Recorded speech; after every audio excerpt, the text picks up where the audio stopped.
Doctor M N Karassery, ഇന്ന് രണ്ട് തരത്തിൽ നടന്ന പ്രതികരണങ്ങളാണല്ലോ നമ്മൾ ചർച്ച ചെയ്യുന്നത്.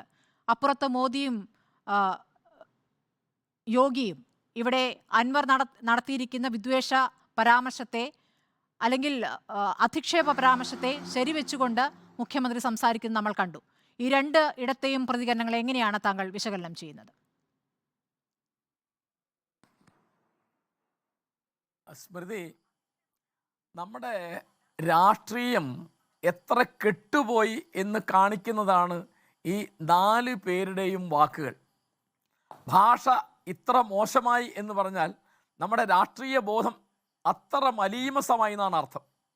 നമ്മൾ ദേശീയ തലത്തിലാണെങ്കിലും സംസ്ഥാന തലത്തിലാണെങ്കിലും ജനാധിപത്യത്തിൻ്റെ പ്രധാനപ്പെട്ട ആധി എന്ന് പറയുന്നത് ജനകീയ പ്രശ്നങ്ങൾ ചർച്ച ചെയ്യാണ്. അത് വിട്ടിട്ട് സമുദായങ്ങളെയോ വ്യക്തികളെയോ ആക്ഷേപിക്കുക, ശകാരിക്കുക, തെറി പറയുക എന്നുള്ള രീതിയിലേക്കാണ് വരുന്നത്. അപ്പോൾ മോദി ഇങ്ങനെ ഒരു കളവ് പറയുന്നു എന്നുള്ളത് ഇന്ത്യക്കാർ എന്നുള്ള നിലയ്ക്ക് നമുക്ക് മൊത്തം നാണക്കേടുണ്ടാക്കുന്ന ഒരു കാര്യമാണ്. കാരണം അദ്ദേഹം ഇവിടുത്തെ ജനകീയ പ്രശ്നങ്ങളൊന്നും ചർച്ച ചെയ്യുന്നില്ല. അദ്ദേഹത്തിൻ്റെ 10 കൊല്ലത്തെ നേട്ടങ്ങളെ പറ്റി പറയുന്നില്ല. ഇനി അധികാരത്തിൽ വന്നാൽ ചെയ്യാൻ പോകുന്ന കാര്യങ്ങളെപ്പറ്റിയും ഉറപ്പാക്കാൻ പോകുന്ന നീതിയെപ്പറ്റിയും സമത്വത്തെപ്പറ്റിയും സംസാരിക്കുന്നില്ല. അത് ഒരു തെളിഞ്ഞൊരു കാര്യമാണ്. കാരണം സമുദായങ്ങളെ തമ്മിൽ അകറ്റിയിട്ട് ചേരിതിരിവുണ്ടാക്കിയിട്ട് പോളറൈസേഷൻ ഉണ്ടാക്കിയിട്ട് വർഗീയ വികാരം കത്തിച്ച് വോട്ട് നേടുക എന്നുള്ള ഒരു പരിപാടിയാണ് മോദിക്കുള്ളത് എന്നുള്ളത് ഇനിയിപ്പോൾ അതൊരു പുതിയ കാര്യമല്ല. ഇത് ആദ്യത്തേതല്ല, അവസാനത്തേതുമല്ല എന്നുള്ളത് വളരെ വ്യക്തമാണ്. ഇപ്പോൾ PV അൻവറിൻ്റെ കാര്യമാണെങ്കിൽ ഇപ്പോൾ സ്മൃതി എന്ന് പറഞ്ഞല്ലോ, കാരണം നിർഭാഗ്യവശാൽ അദ്ദേഹം വളരെ നിലവാരം കുറഞ്ഞ രീതിയിൽ, അന്തസ്സില്ലാത്ത രീതിയിൽ, നിരുത്തരവാദപരമായി സംസാരിക്കുന്ന ഒരാളാണ്. അപ്പോൾ നമ്മുടെ വേറെ ഒരു നേതാവ് PC ജോർജ്, അല്ലെങ്കിൽ ഇപ്പോഴത്തെ മന്ത്രി KB ഗണേഷ് കുമാർ, ഇങ്ങനെ ചില ആളുകൾ അവർ ശ്രദ്ധ നേടുന്നത് എപ്പോഴും ഈ തരത്തിൽ തെറി പറഞ്ഞിട്ടാണ്. അപ്പോൾ രാഹുൽ ഗാന്ധിയെ വിമർശിക്കാൻ എല്ലാ അവകാശവും PV അൻവർ എന്നുള്ള വ്യക്തിക്കും നേതാവിനൊക്കെ ഉണ്ട്. പക്ഷേ DNA പരിശോധിക്കണം എന്ന് പറയുന്നത് വിമർശനമല്ല, അത് ശകാരമാണ്, തെറിയാണ്, അസഭ്യമാണ്. അപ്പോൾ ഇത് എപ്പോഴും നമ്മുടെ നാട്ടിൽ അനങ്ങിയാൽ PC ജോർജിൻ്റെ വായിൽ ഈ ഒരു വാക്കേ വരുള്ളൂ. അതായത് പുരുഷാധിപത്യ മൂല്യത്തിൽ വിശ്വാസമുള്ള ഒരാൾക്ക് മാത്രമേ ഒരു വ്യക്തിയെപ്പറ്റി പറയുമ്പോൾ അദ്ദേഹത്തിൻ്റെ അച്ഛനെപ്പറ്റി, അദ്ദേഹത്തിൻ്റെ പൈതൃകത്തെപ്പറ്റി ആലോചിക്കാൻ സാധിക്കുള്ളൂ. അനങ്ങിയ പൈതൃകം ചോദ്യം ചെയ്യുക, പിതൃശൂന്യം. മാധ്യമങ്ങളെപ്പറ്റി പല രാഷ്ട്രീയക്കാരും ഉപയോഗിക്കുന്ന ഒരു വാക്കാണ് പിതൃശൂന്യം. അപ്പോൾ പൈതൃകം എന്തോ വലിയ ആനക്കാര്യമാണ്. അതിൽ ഈ പറഞ്ഞ വ്യക്തിക്ക് ഒരു റോളും ഇല്ല. X എന്ന് പറയുന്ന ഒരാളുടെ മകനായിട്ടോ മകളായിട്ടോ ജനിക്കുന്നു എന്നുള്ളത് ഒരു യാദൃശ്ചികമായ കാര്യം മാത്രമാണ്. അവനവൻ്റെ അഡ്രസ്സിലാണ് ഓരോ ആളും നിൽക്കേണ്ടത്. രാഹുൽ ഗാന്ധിയെ വിമർശിക്കാൻ തീർച്ചയായിട്ടും PV അൻവറിന് അവകാശമുണ്ട്. ജനാധിപത്യം എന്ന് പറഞ്ഞാൽ അതാണ്. അദ്ദേഹത്തിന് മറുപടി പറയാം. അദ്ദേഹം പറഞ്ഞ ഈ നിലവാരമില്ലാത്ത, അന്തസ്സില്ലാത്ത, അസഭ്യ പദത്തെ മുഖ്യമന്ത്രി അനുകൂലിച്ചു, അദ്ദേഹം അതിൻ്റെ അടിയിൽ ഒപ്പിട്ടു എന്നുള്ളത് തീർച്ചയായിട്ടും കേരളീയർക്ക് മുഴുവൻ നാണക്കേടാണ്. ഇവിടെ ഇപ്പോൾ നമ്മുടെ ബഹുമാനപ്പെട്ട മുഖ്യമന്ത്രി ശ്രീ പിണറായി വിജയൻ്റെ അച്ഛൻ്റെ തൊഴിലിനെ എടുത്തു പറഞ്ഞ് നിന്ദിച്ചുകൊണ്ട് സുധാകരൻ MP ഒരിക്കൽ പ്രസംഗിച്ചപ്പോൾ അതിനെതിരായി ചർച്ച നടന്ന എനിക്ക് ഓർമ്മയുണ്ട്. ഞാൻ സുധാകരനെതിരായിട്ട് സംസാരിച്ച ഒരാളാണ്. ഇതുപോലെ മുല്ലപ്പള്ളി രാമേന്ദ്രൻ്റെ അച്ഛൻ്റെ പേര് പറഞ്ഞിട്ട് CPMൻ്റെ നേതാക്കന്മാർ പലപ്പോഴും സംസാരിച്ചിരുന്നു. അതിനെതിരായിട്ട് ചർച്ച നടന്നിട്ടുണ്ട്.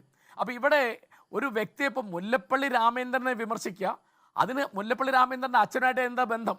അല്ലെങ്കിൽ പിണറായി വിജയനെ പറ്റി സംസാരിക്കുമ്പോൾ അദ്ദേഹത്തിൻ്റെ അച്ഛൻ്റെ തൊഴിലുമായിട്ട് എന്താ ബന്ധം?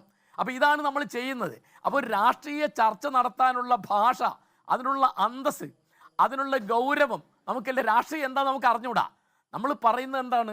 ഇവിടെ എന്തെല്ലാം പ്രശ്നങ്ങളുണ്ട്. ഇപ്പോൾ മോദിയുടെ കാര്യത്തിലാണെങ്കിലും പിണറായിയുടെ കാര്യത്തിലാണെങ്കിലും ഒക്കെ ഇലക്ഷൻ്റെ സമയത്ത് വരുന്ന രാഷ്ട്രീയ ചർച്ചകൾ വഴിതിരിച്ചു വിടുന്നതിൽ അവർക്കൊരു നേട്ടമുണ്ട്.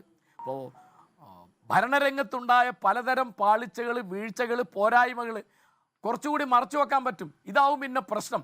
ആളുകൾ വൈകാരികമായി പ്രതികരിക്കും. ഇപ്പോൾ ഇവിടെ ഉദാഹരണം പറഞ്ഞാൽ സാമൂഹ്യക്ഷേമ പെൻഷൻ വൈകി, അല്ലെങ്കിൽ KSRTCയിലെ ആളുകൾക്ക് ശമ്പളം മര്യാദയ്ക്ക് കിട്ടുന്നില്ല, അല്ലെ പെൻഷൻ കിട്ടുന്നില്ല, അങ്ങനെ എന്തെല്ലാം പ്രശ്നങ്ങൾ ചർച്ച ചെയ്യാനുണ്ട്. ആ ചർച്ചകളൊക്കെ മാറ്റി വെച്ചിട്ട് രാഹുൽ ഗാന്ധിയുടെ DNA ടെസ്റ്റ് നടത്തുക. ആലോചിച്ച് നോക്കൂ, എന്തൊരു സില്ലിയാണ്, എന്തൊരു ക്ഷുദ്രമായ അല്പത്തം നിറഞ്ഞൊരു സംഗതിയാണ്. അപ്പോൾ കേരളത്തിന് പുറത്തും ഇന്ത്യക്ക് പുറത്തും നമ്മുടെ പ്രധാനമന്ത്രി, നമ്മുടെ മുഖ്യമന്ത്രിയൊക്കെ സംസാരിക്കുന്ന രീതികളെപ്പറ്റി തീർച്ചയായിട്ടും ആളുകൾ ശ്രദ്ധിക്കും. കാരണം 144 കോടി ജനങ്ങൾ അധിവസിക്കുന്ന ഒരു മഹാരാജ്യത്തിൻ്റെ പ്രധാനമന്ത്രിയാണ് ശ്രീ നരേന്ദ്രമോദി. അപ്പോൾ അദ്ദേഹം എന്താണ് പറയുന്നത്, എങ്ങനെയാണ് പറയുന്നത്, എങ്ങോട്ടാണ് ഇന്ത്യൻ രാഷ്ട്രീയം പോകുന്നതെന്ന് തീർച്ചയായിട്ടും എല്ലാ നാട്ടിലുള്ള മാധ്യമങ്ങൾ ശ്രദ്ധിക്കും, അവിടുത്തെ രാഷ്ട്രീയക്കാർ ശ്രദ്ധിക്കും. അപ്പോൾ തീർച്ചയായിട്ടും നമുക്ക് നാണക്കേടുണ്ടാക്കുന്നതാണ് ഈ രീതികളൊക്കെ. PV അൻവറിനോട് അദ്ദേഹം ആ പറഞ്ഞത് ശരിയായില്ല എന്ന് പറയായിരുന്നു ബഹുമാനപ്പെട്ട മുഖ്യമന്ത്രി ശ്രീ പിണറായി വിജയൻ ചെയ്യേണ്ടിയിരുന്നത്. കാരണം അദ്ദേഹത്തിന് നേരെ ഇത് വന്നപ്പോൾ മാധ്യമങ്ങളിലും രാഷ്ട്രീയ ചർച്ചകളിലൊക്കെ ആൾ ക്ഷോഭിച്ചതാണ്. അപ്പോൾ ഇതൊരു ചർച്ചാ വിഷയമേ അല്ല. പൈതൃകം എന്നുള്ളത് ഒരു രാഷ്ട്രീയ വിഷയമേ അല്ല.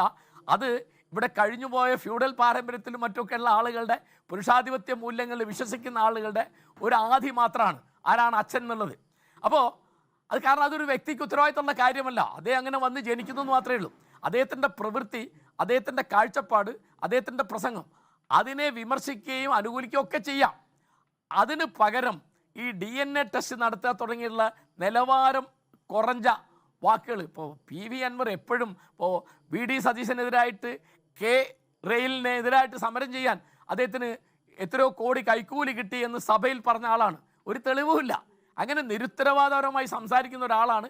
പല സമയത്തും അദ്ദേഹത്തിൻ്റെ നവമാധ്യമങ്ങളിലെ ഇടപെടലുകളിലൊക്കെ അന്തസ്സ് കെട്ട ഭാഷയിലാണ് എപ്പോഴും കണ്ടിട്ടുള്ളത്. അതുകൊണ്ട് നമ്മുടെ ജനാധിപത്യത്തിൻ്റെ, നമ്മുടെ രാഷ്ട്രീയ മേഖലയുടെ മലീമസത, അതിൻ്റെ ജീർണത, അതിൻ്റെ അപജയം സൂചിപ്പിക്കുന്നതാണ് ഈ 4 പേരുടെയും വാക്കുകൾ.